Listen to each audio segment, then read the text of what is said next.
All right, let's return, bringing you some analysis on the latest developments involving Eskom. The president saying that there will be some announcement soon on the energy crisis. He cut short an international trip, so some expecting that announcement would come earlier.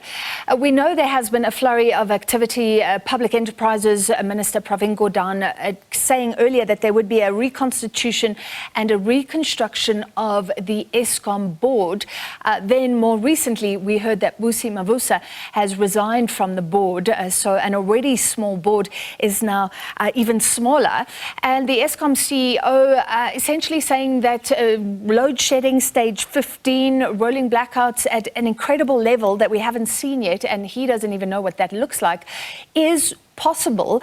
In fact, at a recent summit, he said that there needs to be a push for renewable energy and a relaxation of air quality standards to avoid a situation like that. Let's speak to Dr. Lumkile Mondi from the Wits School of Economics now. Doctor, thanks for being with us as always. We used to think that stage 6-8 was outlandish. To talk about 15 is quite scary. That's like the last company left standing in this economy, leaving and switching the lights off, but they don't even need to switch the lights off, do they? Because they won't be on. Thank you very much for having me. I think what Andre was saying basically was the need for us to come with a solution urgently because the network is under a lot of stress and he's unable as a CEO as well as the Eskom in general, to effect quick transformation to secure security of supply. That's really what was saying, and exaggerated a bit by talking about stage 15.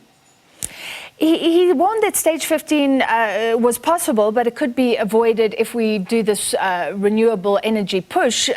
We were meant to be doing that for a long time already. He also spoke about air quality standards. Dirty air, unfortunately, a whole new risk for our economy, which we already don't seem to be on top of. Do you agree? Absolutely. Remember that we have relied very much on fossils. So our air quality has generally been very, very poor. We all know also the impact on the flora and fauna, particularly in Mpumalanga, where many of our river systems have been polluted.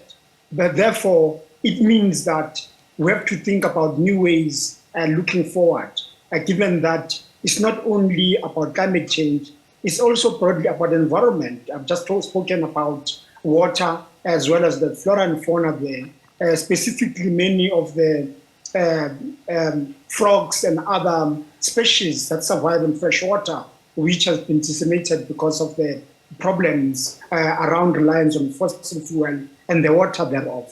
But also, Andre does not only talk about renewables. He understands the fragility and in the absence of reliable battery storage and the continuing technological development around batteries, that basically South Africa will be vulnerable without a sound, reliable generation capacity. Therefore, nuclear will be part of that generation as we move away from reliance on fossil fuels. Therefore, we foresee going forward that South Africa, in its transition towards much more greener and less polluting solutions on energy generation, there will be nuclear, there will be renewables, and a bit of coal as we transition towards a much cleaner generation capacity. All right, I want to talk to you about nuclear, but firstly, what can the president say now? He said in Parliament today that there will be an announcement.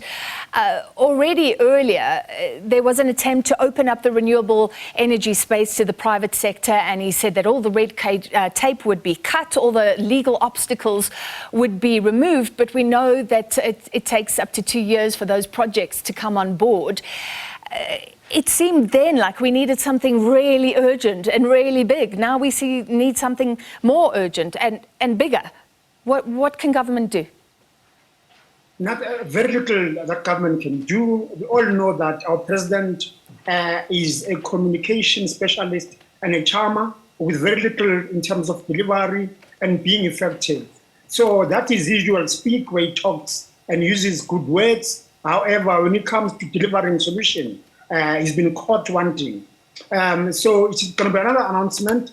But I think what we do want as South Africans is really an effort of speeding up the delivery of renewables, given that we can turn them around in a space of 18 to 24 months, but at the same time, plan long-term about energy security for Southern Africa, because South Africa alone, in terms of our ambitions within the African Continental Free Trade Agreement, we want to ensure that the African continent occupies the space in the world economic development and therefore integrate, and that will require a much more efficient integrated network within the Southern African power pool. And in that regard, we'd like South Africa to, as it rolls out the renewables, it also rolls out other forms of generation to ensure that within the region, we've got stability of a base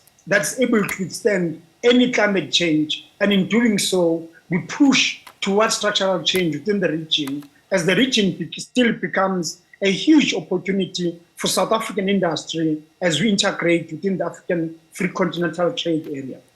Yeah, so that's a goal, but look how far away we are from it. What about the board now, the resignation of Busi Mavuso? Is that disappointing to you? So she didn't have the engineering skills, or in fact, I'm not 100% sure of that, but she's got strong governance and business skills. Was she one of the current board members that, in fact, should have been retained? Now we're here after some chat with the minister, Pravin Gordhan. She's resigned. It's a very strong message to South Africa. Ms. Mavuso's resignation as a leader of business leadership South Africa, she's basically telling us as South Africans that she has no confidence in Pravin Gordhan, as well as the commitment towards energy security by the current leadership of government, both under Pravin Gordhan as well as President Ramaphosa. So it's a vote of no confidence in the plans that are existing, and therefore for her sitting there where there's been continuous engagement around solutions, and both the minister and the president have dragged their feet in terms of really implementing workable solution, and business is struggling in terms of production. There's continuous interruption, destruction of small medium enterprises and jobs. And I think basically she's got tired of saying the same thing, engaging on the same issues, where Pravin Gordhan and the president keep on kicking the can to touch. And therefore, this is significant to lose a business leader who represents some of our top CEOs and walks away from state-owned enterprises, basically indicating to South Africans that everything that the president and PG are going to present, we should take it with a pinch of salt, because business has walked away from it.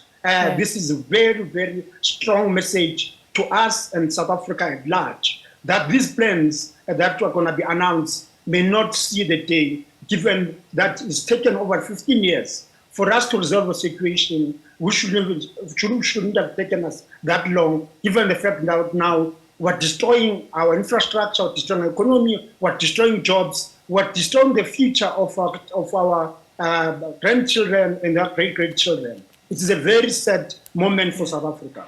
Sad indeed. We do hope to speak to Busi Mavuso as soon as she's available to chat to us. Thank you so much, Dr. Mondi from the Wits School of Economics and Business Science.